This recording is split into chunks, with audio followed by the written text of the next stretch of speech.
welcome to this week's edition of the Estes Park News Weekend Report. I'm Chris Hazelton. The high school girls varsity basketball team defeated Bennett and Faith Christian last weekend in the regional playoffs here in Estes Park. With those victories, the Lady Cats moved on to the Grade 8 bracket of the Class 3A State Championship playoffs. They're scheduled to play Thursday in the Moby Arena on the CSU campus in Fort Collins. For an update on game results, go to our website at estesparknews.com. Good luck, Lady Cats, and congratulations on a terrific season. Random Works of Beauty is now open at the Cultural Arts Council of Estes Park's Fine Arts Gallery. This show spotlights the diversity and style of women artists. The 24th Annual Women's History Month Art Show features art by 61 women from around the U.S. and from Norway. The artist collection is inspired by the beauty and bounty of nature, animal and human figures, architecture, and abstract lines and shapes, and premieres emerging artists as well as many renowned artists from the national art scene. Random Works of Beauty is free and open to the public and will remain on display through April 3rd. Exhibition hours are 12 noon to 5 p.m. For more information, contact the Cultural Arts Council at 586-9203.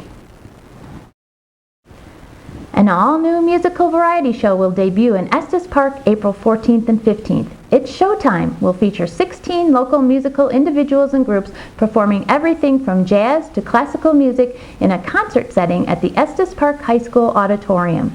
The event is a fundraiser for the Noon Rotary Club's Scholarship Fund.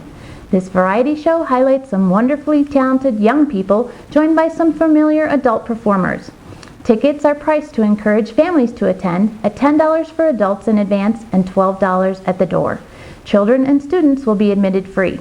Tickets go on sale March 17th at McDonald Bookshop, the Estes Park Visitor Center, Hobart Office Services, and MedX of Estes. The Rotary Club is hosting this show to raise money for scholarships for our local high school students. If you're interested in helping support this fundraiser by becoming a sponsor or purchasing an ad in the program, see more information in this week's edition of the Estes Park News and contact Rotarian Pete Sumi at 586-3528.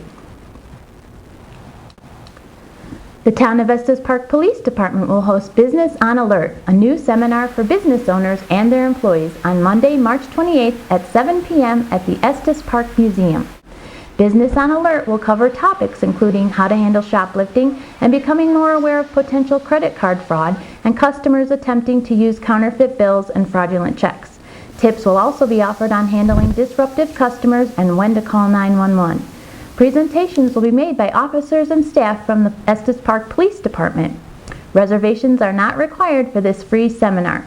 Estes Park Police Chief Wes Kufeld said members of the local business community have requested a presentation covering these topics, and you'll leave the seminar with new skills to keep you one step ahead.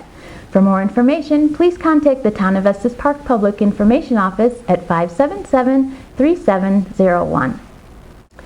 The Estes Park Senior Center is offering a day trip to the Denver Museum of Nature and Science to see the new exhibition, Real Pirates, the Untold Story of the Whydah from Slave Ship to Pirate.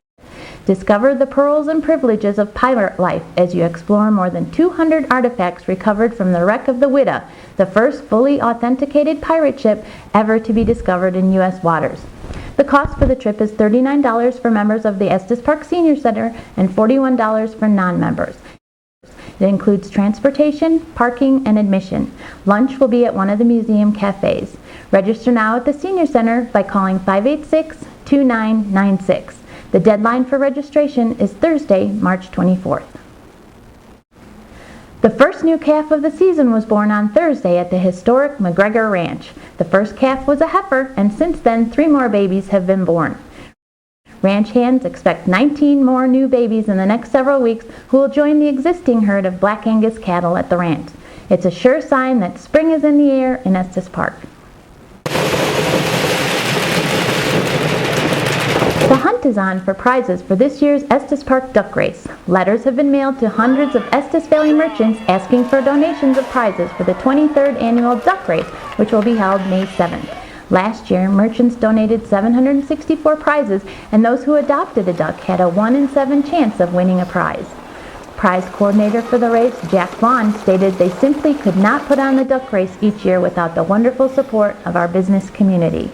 Beginning with the April 1st issue of the Estes Park News, a full page will be dedicated to duck race prize donors. Those wishing to donate a prize can contact Jack Vaughn at jvaughn21@msn.com.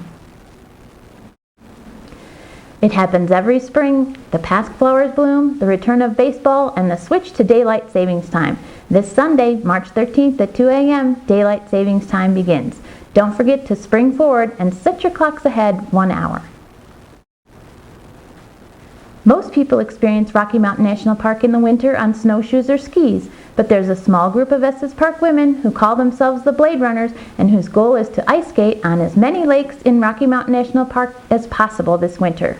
We leave you this week with some fun photos of these women as they enjoy the beautiful lakes and ponds of Rocky. Interestingly, the Bladerunners have not met any other skaters on the park lakes this winter, but those who would like to try something a bit different, you might like to sharpen up your skates and get in on the fun. All these stories and more can be found in this week's edition of the Estes Park News. Check out our other videos and the virtual paper on our website at estesparknews.com. I'm Chris Hazelton. Thanks for watching. Have a great weekend, and we'll see you here next week.